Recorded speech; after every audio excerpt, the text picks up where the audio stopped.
Hey everyone, welcome back to the channel. My name is CB Harris, and today I want to talk about selecting a home defense firearm.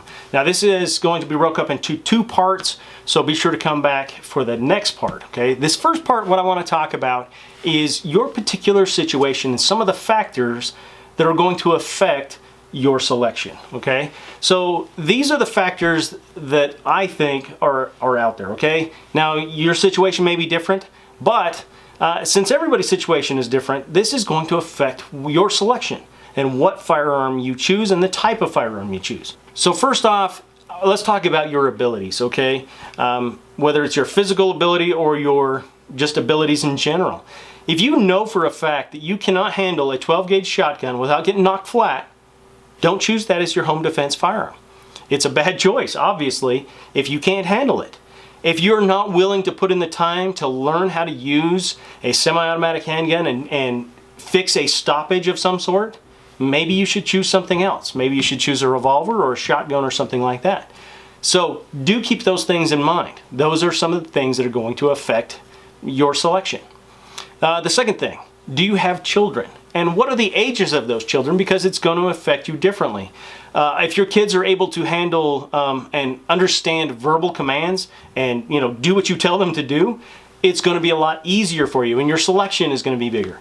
If you're going to have to pick up a child to physically move them, maybe you're going to choose a handgun because now you can actually have aimed shots still with one hand. Okay, I understand that you can fire a carbine or a shotgun one-handed, but you're going to be less effective. So this is going to also affect your decision.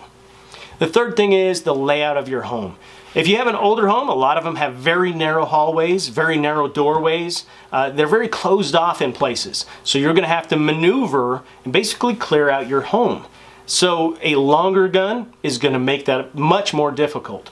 I'm not saying it's impossible, but it should be something you consider when you're making your selection. Fourth thing is going to be your budget. I understand that, budget shouldn't make a difference, but it does, okay? I get that it does. Yes, you can't put a price on your safety and your security, but at the same time, you've only got so much to work with. So you're gonna have to live within the means that you have.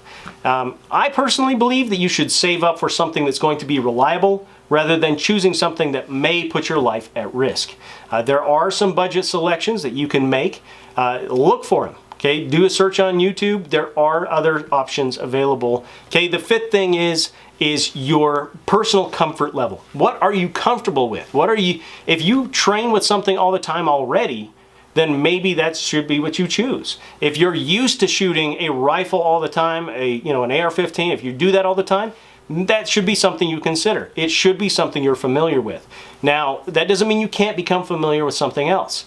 It means that you're going to have to do some training. You're going to have to spend the time for ammunition. You're going to have to do some dry fire drills. You're going to have to do all that.